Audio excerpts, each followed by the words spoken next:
Assalamualaikum warahmatullahi wabarakatuh, teman-teman mahasiswa. Pada kali ini kita akan belajar terkait dengan penulisan bab 1, bab 2, beserta dengan penulisan abstrak ya.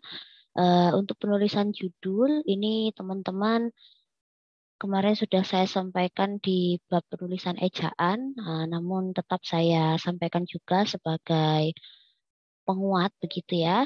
Untuk penulisan judul itu ada beberapa aspek yang harus teman-teman perhatikan begitu. Jadi judul tidak boleh terlalu panjang untuk sebuah artikel ilmiah. Kalau bisa judul itu maksimal 15 kata gitu ya. Jadi diupayakan kata-kata yang tidak menunjukkan inti dari sebuah judul itu dihilangkan saja gitu ya, diganti dengan kata yang lebih menunjukkan.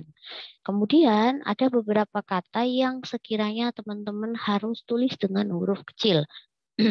Jadi kata-kata yang menunjukkan keterangan, kemudian kata tugas itu sebaiknya ditulis dengan huruf kecil. Misalnya kata yang, kata dalam, ya, kata di, ke, dari, kemudian untuk, bagi, terhadap, melalui, itu biasanya muncul di dalam judul sehingga teman-teman harus menuliskan dalam huruf kecil gitu ya. Misalnya saya berikan contoh analisis kesalahan ejaan bahasa Indonesia dalam, nah ini dalamnya saya tulis dengan huruf kecil ya, dalam bungkus makanan siap saji misalnya ya. Nah, seperti ini untuk judulnya. Ini kalau teman-teman hitung 1, 2, 3, 4, 5, 6, 7, 8, 9, 10. Ada 10 kata. Secara keseluruhan ini kata-kata yang digunakan atau diksi ini menunjukkan isi dari artikel ilmiah yang ditulis. Jadi ada satu kata saja yang bukan kata inti yaitu kata dalam. Dan ini termasuk kata tugas atau kata keterangan sehingga perlu ditulis dengan huruf kecil, begitu ya. Nah, setelah teman-teman menulis judul ya, kita masuk ke dalam penulisan abstrak. Nah, untuk penulisan abstrak itu teman-teman harus mengetahui bahwa abstrak itu sebenarnya adalah ringkasan dari sebuah artikel ilmiah, gitu ya. Nah, karena dia disebut sebagai ringkasan gitu, maka ada beberapa hal yang harus teman-teman perhatikan gitu ya. Apa saja isinya gitu ya. Kemudian apa saja yang harus diringkas gitu. Hal-hal penting dari sebuah artikel itu apa saja. Nah, itu menjadi poin perhatian gitu.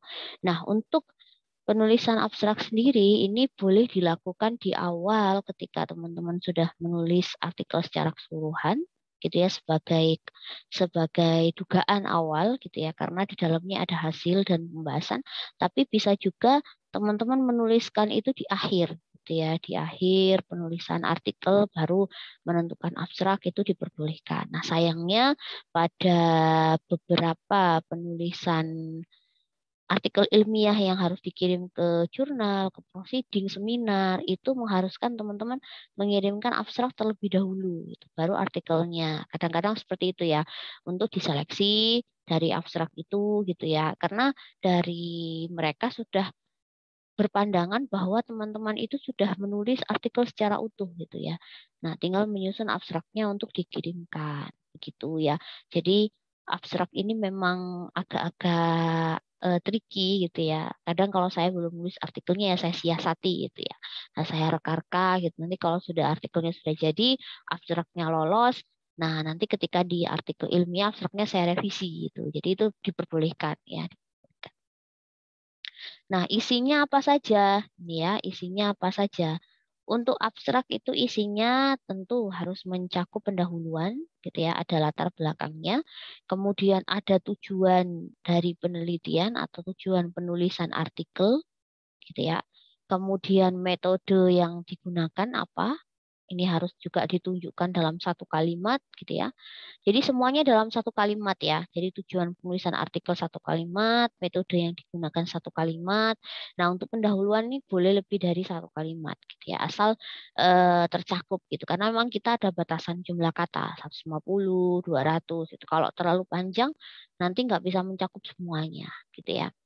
Nah, kemudian pembahasan atau hasil dan pembahasan, gitu ya, hasil dan pembahasan ini hasil itu kita tunjukkan dalam beberapa kalimat hasilnya seperti apa sih, gitu ya, untuk penelitian kita atau artikel kita itu seperti apa. Kemudian kita simpulkan, ya. Nah, jadi sudah ada simpulan dan saran juga di sini. Jadi teman-teman kalau nulis artikel nih harus dicek benar-benar lengkap gitu ya. Metodenya udah ada belum gitu ya. Hasil dan pembahasannya udah ada belum ya. Ini penting untuk dicek. Kemudian kata kunci ini umum diambil dari judul teman-teman gitu ya. Misalnya kesalahan ejaan gitu ya. Misalnya analisis kesalahan. Nah, terus ejaan bahasa Indonesia. Nah, ini diinikan gitu ya. Kemudian metodenya apa juga boleh gitu ya. Misalnya penulisan di itu juga boleh misalnya sebagai konteks gitu ya atau dari rumusan masalahnya itu bisa dimunculkan gitu ya. Jadi abstrak itu harus dilengkapi dengan kata kunci gitu ya. Bu, ini analisis kesalahan ejaan sebenarnya kan bukan kata kunci ya. Itu bagaimana ya, Bu gitu. Itu tetap dihitung sebagai kata kunci, teman-teman. Jadi kata kuncinya disebut sebagai kelompok kata gitu ya atau frasa. Boleh ya. Jadi tidak melulu harus satu kata nyel gitu enggak ya. Jadi boleh lebih dari satu kata sebenarnya gitu ya. Cuman tidak menjadi sebuah kalimat. Ini kan kalau teman-teman baca kalimat Budi makan tahu itu kan kalimat ya. Tapi kalau eh, tahu yang putih, nah itu bukan kalimat gitu ya. Itu sebuah kata atau kelompok kata. Nah, kemudian teman-teman menulis di bab satu ya. Untuk bab satu itu ada beberapa hal yang harus teman-teman perhatikan. Ini juga menjadi PR saya. Biasanya di bab satu itu kan teman-teman itu membangun latar belakang. Ya, namanya latar belakang itu kan isinya adalah beberapa hal gitu ya. Yang pertama terkait mengapa. Jadi pertanyaan mengapa ini harus teman-teman tuntaskan gitu ya. Mengapa kesalahan analisis kesalahan ejaan ini gitu ya. Ini penting dilakukan gitu ya. Ini harus dijawab gitu ya. Nah, mengapa ini berangkat dari pemikiran teman-teman bahwa harapan teman-teman itu kan bungkus makanan yang ada di makanan siap saji itu kan sudah menggunakan ejaan bahasa Indonesia yang baik. Namun tidak sesuai di lapangan tidak sesuai dengan harapan teman-teman gitu ya, sehingga muncul masalah. Nah, dari masalah ini kemudian teman-teman tertarik gitu ya untuk mengangkat topik ini. Jadi di sini teman-teman bisa jabarkan gitu ya, mengapa analisis kesalahan ini perlu dilakukan gitu. Oh, karena banyaknya makanan siap saji gitu ya yang salah ejaan. Itu boleh ya. Ejaan apa saja yang paling dominan ada gitu ya. Kemudian emang apa saja sih dampak kalau ada kesalahan ejaan gitu ya.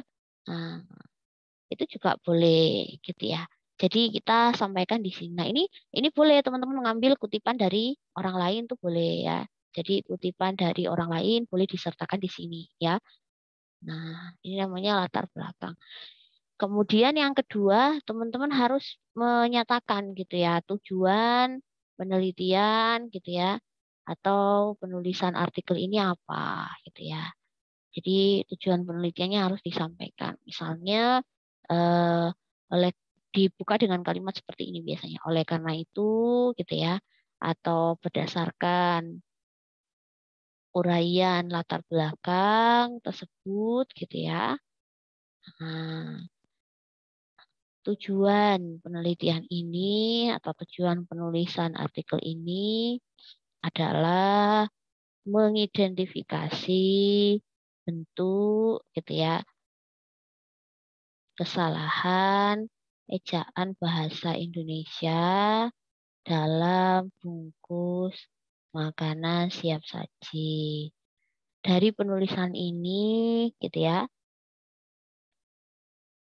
diharapkan terjadi perbaikan ejaan bahasa Indonesia di masyarakat, khususnya oleh produsen makanan siap saji. Gitu ya, teman-teman ya.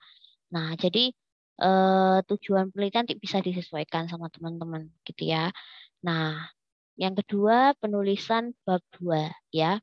Nah, untuk bab 2 ini isinya apa, Bu? Isinya adalah teori-teori gitu ya. Teori-teori atau pisau bedah teman-teman gitu ya untuk melakukan penelitian. Ini disampaikan di dalam bab 2. Nah, bab 2 ini relevan dengan judul biasanya, kemudian relevan dengan tujuan penulisan artikel yang teman-teman lakukan gitu. Jadi kalau misalnya ini saya munculkan dulu ya judulnya di sini, analisis kesalahan ejaan ya. Sebentar ya, sorry. Nih, nggak ke copy. Nih, kita copy bawa ke bawah ya. Nih. Nah, ini ya. Nah, ini yang kita munculkan di dalam, oh ya, untuk misalnya nanti bisa menyelesaikan ya babnya ya. Nah, ini biasanya kita bikin sub-sub gitu ya. Kita bikin sub-sub misalnya 2.1 gitu ya. Nah, ini kita buka dengan penelitian terdahulu yang relevan ya.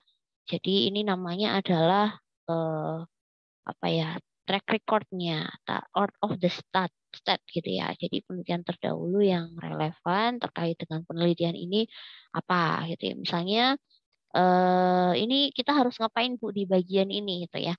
Kita mencari biasanya sih minimal 3 ya. Jadi minimal 3 artikel gitu ya, 3 artikel yang memiliki keterkaitan gitu ya.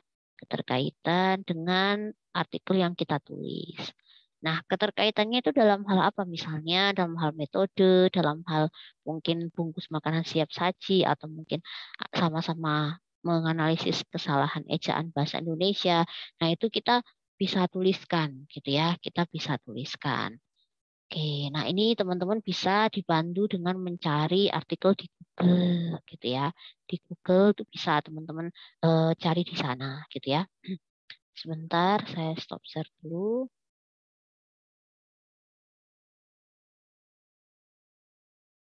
Nah, ini misalnya teman-teman sudah masuk di Google gitu ya.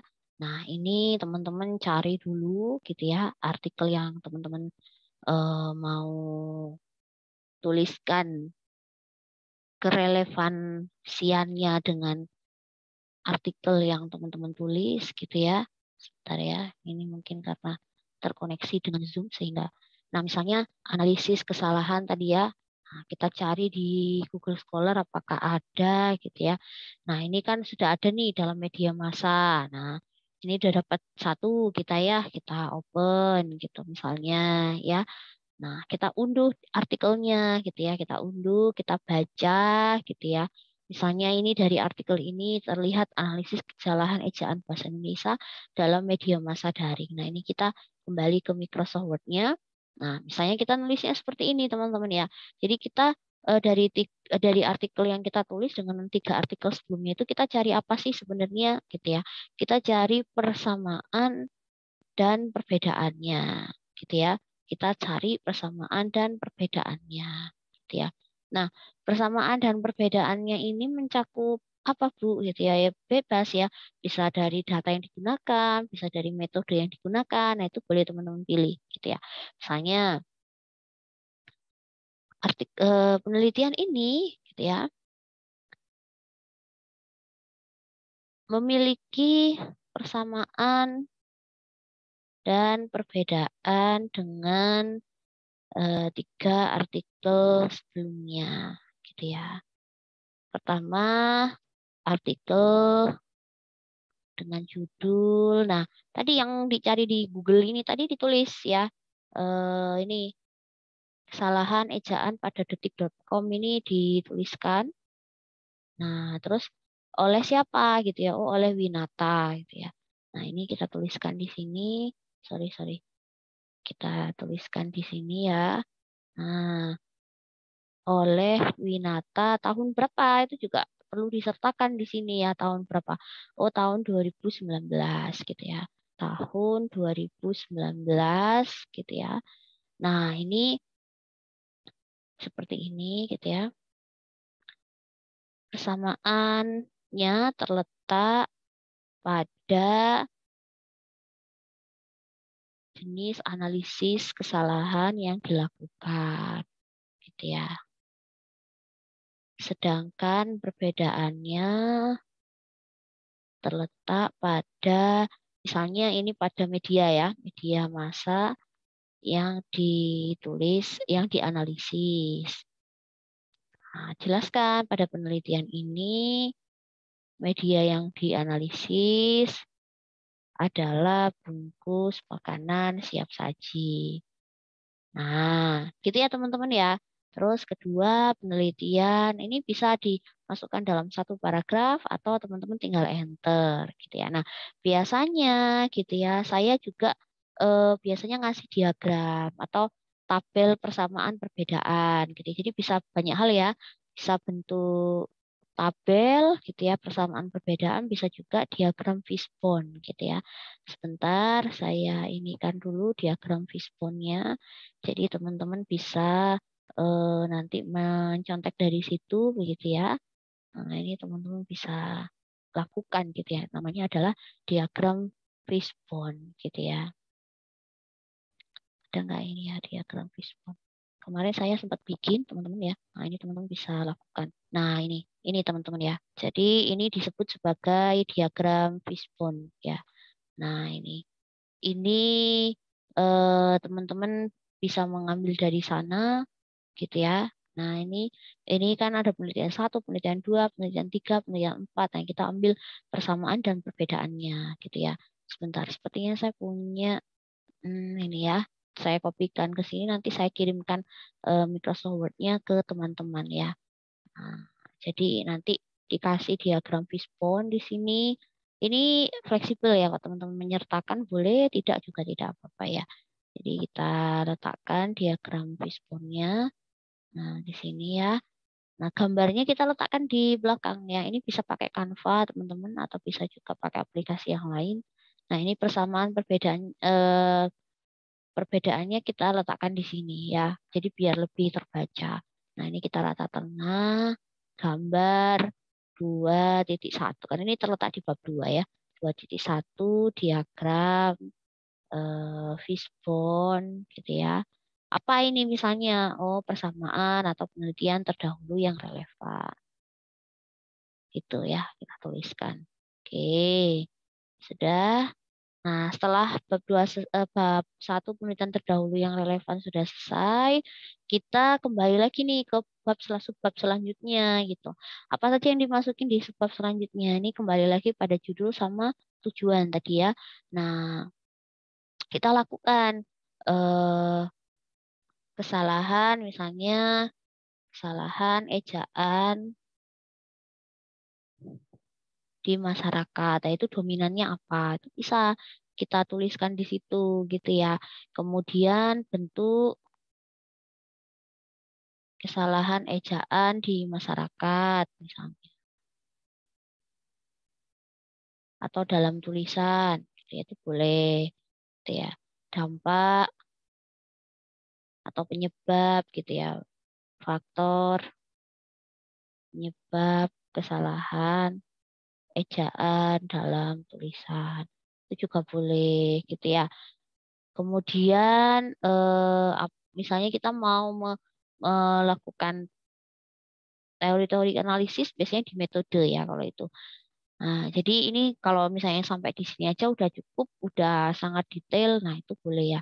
Nah, di sini teman-teman harus menuliskan semua teori ya. Jadi di sini bukan, jadi ini di bab 2 ini berasal dari pemikiran teman-teman gitu ya. Jadi tidak boleh mengcopy paste semua dan kutipan ya. Jadi teman-teman harus mencari kutipan yang banyak gitu ya, dari artikel-artikel yang banyak itu adanya di bab 2 ini gitu ya. Jadi di sini bisa teman-teman kutip secara langsung sebanyak 5% saja. Jadi jangan terlalu banyak, dan kutipan tidak langsung itu sebanyak 25%. Nah, sisanya itu isinya apa, Bu? Itu ini boleh 35% ya. Jadi pemikiran teman-teman tuh harus 60% gitu ya. Jadi harus lebih banyak eh, pemikiran teman-teman dibanding kutipannya gitu ya. Oke, gitu teman-teman ya untuk penulisan abstrak bab 1 dan bab 2.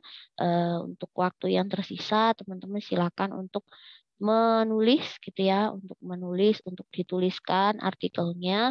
Saya ingatkan kembali bahwa artikel yang ditulis itu minimal 6 halaman, kemudian sudah harus dikumpulkan sekitar awal Juni atau akhir Mei begitu ya.